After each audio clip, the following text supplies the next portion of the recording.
Hyderabad Radisson హోటల్లో drugs party కేసుపై పోలీసుల విచారణ స్పీడప్ అందుకుంది.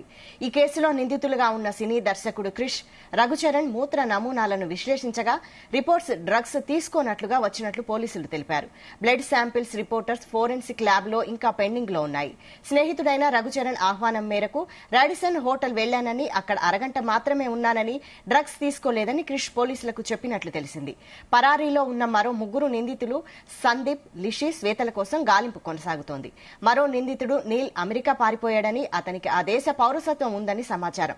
అతనిపై లుకౌట్ నోటీసులు జారీ చేసేందుకు సిద్దమవుతున్నట్లు పోలీసులు తెలిపారు. మరోవైపు రాడిసన్ హోటల్ నిర్వాహకులకు పోలీసులు నోటీసులు జారీ చేశారు. ప్రస్తుతానికి హోటల్ ఎవరు నిర్వహిస్తున్నారో స్పష్టత రాకపోవడంతో నోటీసులు ఇచ్చినట్లు తెలుస్తోంది.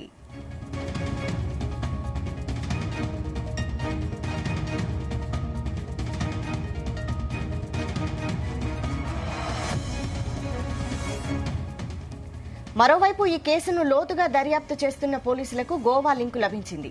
ఈ కేసులో ప్రధాన నిందితుడిగా ఉన్న మంజీరా గ్రూప్ సంస్థల డైరెక్టర్ గజ్జల వివేకానందకు డ్రగ్స్ ఎక్కడి నుంచి అందుతున్నాయని కూపిలాగితే ఆసక్తికర విషయాలు వెలుగు చూశాయి. గోవాలోని ఒక జైల్లో ఖైదీగా ఉన్న అబ్దుల్ అనే డ్రగ్స్ నెట్వర్క్ కింగ్ పిన్ గురించి తెలిసింది. అతని ఆదేశాలతోనే హైదరాబాద్ లోని రాణిగంజ్ కు చెందిన అబ్దుల్ రెహమాన్ కు భారీగా కొకైన్ అందుతోందని సమాచారం. అతడి నుంచి అత్తాపూర్లోని కేఫ్ రెస్టారెంట్ లో క్యాషియర్ గా పనిచేస్తున్న మీర్జా వహీద్ బేగ్ కు, ఆ తర్వాత సయ్యద్ అబ్బాస్ అలీ జాఫ్రీకి చేరుతున్నట్లు తెలిసింది. వివేకానంద్ అబ్బాస్ ద్వారా కొనుగోలు చేసి పార్టీలు నిర్వహిస్తున్నట్లు గుర్తించారు.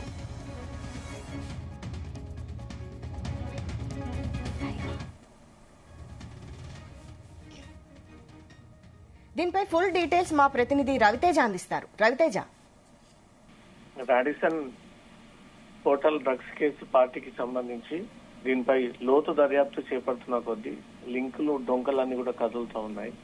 ఎక్కడి కేంద్రంగా ఈ డ్రగ్స్ హైదరాబాద్ చేరుతా ఉన్నాయనే దానిపైన దృష్టి పెట్టినటువంటి పోలీసులకు గోవా కేంద్రంగా కింగ్ పిన్ గా ఉన్నటువంటి డ్రగ్ ముఠాల నుంచి ఈ డ్రగ్స్ తిరిగి హైదరాబాద్ కి చేరుకుంటా ఉన్నాయని కూడా ఆ లింకులను కూడా ఒక్కటొట్టుగా ఛేదించేటువంటి ప్రయత్నంలో పడ్డారు. మంజీరా గ్రూప్ కి చెందినటువంటి వివేకానంద ఈ అతని పాత్ర పైన విచారణ చేపట్టినప్పుడు ఈ అంతా కూడా గోవాలో ఉన్నటువంటి అబ్దుల్ అనే డ్రగ్ నెట్వర్క్ కింగ్ పిన్ గా ఉన్నటువంటి వ్యక్తి ద్వారా ఇది హైదరాబాద్ కి చేరుతా ఉన్నాయంటూ కూడా పోలీసులు గుర్తించడం జరిగింది.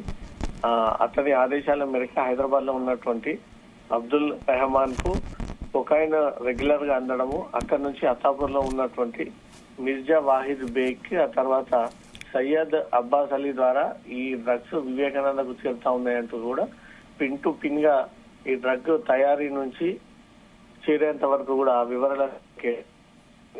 దీంట్లో రెహమాన్ అనే కొత్త వ్యక్తి పేరు వెలుగులోకి వచ్చింది. ఈ రెహమాన్ ద్వారా హైదరాబాద్ లో గతంలో అనేక కేసులు కూడా నమోదైనట్టుగా కూడా పోలీసులు గుర్తించారు. ఫిబ్రవరిలో ఇదే చైన్ సిస్టమ్ ద్వారా 10 సార్లు వివేకానందకు డ్రగ్స్ అన్నాయన్న ఒక విషయాన్ని కూడా పోలీసులు ఆ వివరాన్ని వెల్లడించడం జరిగింది.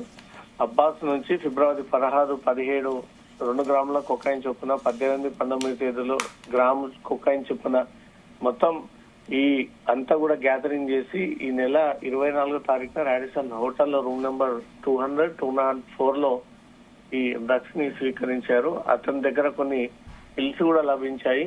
అవన్నీ కూడా డ్రగ్ కంటెంట్ కి సంబంధించిన అనే దానిపై కూడా ఈ ఫోన్ కాల్స్, వాట్సాప్ చాటింగ్స్, నగదు లావాదేవీలు అన్ని కూడా తనిఖీ చేయగా ఇవన్నీ కూడా అంశాలు వెలుగులోకి వచ్చాయన్నట్టు కూడా పోలీసులు గుర్తించి రిమాండ్ రిపోర్ట్ లో పొందుపరిచి ఇవన్నీ లింకులని కూడా కదిపేటువంటి ప్రయత్నం చేసి అవసరమైతే గోవాకి వెళ్లి కూడా మెయిన్ కింగ్ పిన్ గా ఉన్నటువంటి డ్రగ్ పెడ్లర్ ని కూడా అరెస్ట్ చేసేటువంటి ఆలోచనలో పోలీసులు ఉన్నట్టుగా తెలుస్తోంది. యాకత్పూర్కి చెందినటువంటి మీర్జా వాహిద్ బేగ్ ద్వారా వివేకానందకు అందుతున్నట్టు, రాణిగంజ్ కు చెందినటువంటి అబ్దుల్ రెహమాన్ ద్వారా ఓ స్నేహితుడికి ఈ డ్రగ్ అంశం పరిచయం అయ్యి దాని ద్వారా వీళ్ళంతా కూడా ఒక టీమ్ గా ఏర్పడి స్నాప్షాట్ ద్వారా వీళ్ళు రెగ్యులర్ గా చాట్ చేస్తూ దాని ద్వారా ఎవరికైతే అవసరాలు ఉన్నాయో అవసరాలను బట్టి వారికి డ్రగ్ ని అమ్ముతా ఉన్నారన్నట్టుగా కూడా పోలీస్ ఇన్వెస్టిగేషన్ లో బయటపడింది.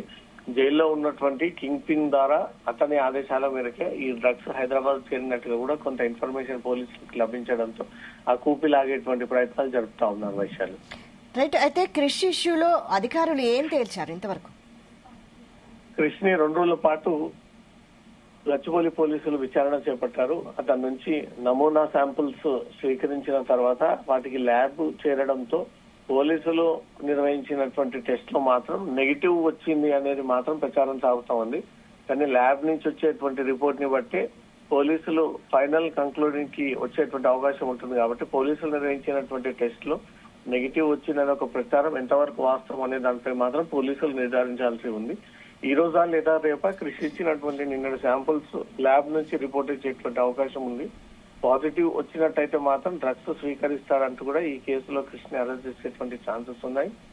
లేదా డ్రగ్స్ స్వీకరించట్లేదు అంటూ మాత్రం నెగిటివ్ వస్తే అతన్ని ఈ కేసులో విట్నెస్ కిందకి మార్చి మళ్ళీ పిలిపించి ఆ రోజు అరగంట ఏం జరిగింది అనే దానిపై కూడా అతని నుంచి స్టేట్మెంట్ తీసుకుని అతని ప్రత్యక్ష సాక్షి కిందకి పేర్కొనేటువంటి అవకాశాలు ఉన్నాయి. కాబట్టి క్రిష్ ఇచ్చినటువంటి శాంపుల్స్ పైన ఈ రోజు వచ్చేటువంటి రిపోర్ట్ ని బట్టే తదుపరి అతని పైన చర్యలు గాని అతని పైన ఇన్వెస్టిగేషన్ సంబంధించి మాత్రం గచ్చిబౌలి పోలీసులు ముందుకు వెళ్లేటువంటి అవకాశాలు ఉన్నాయి.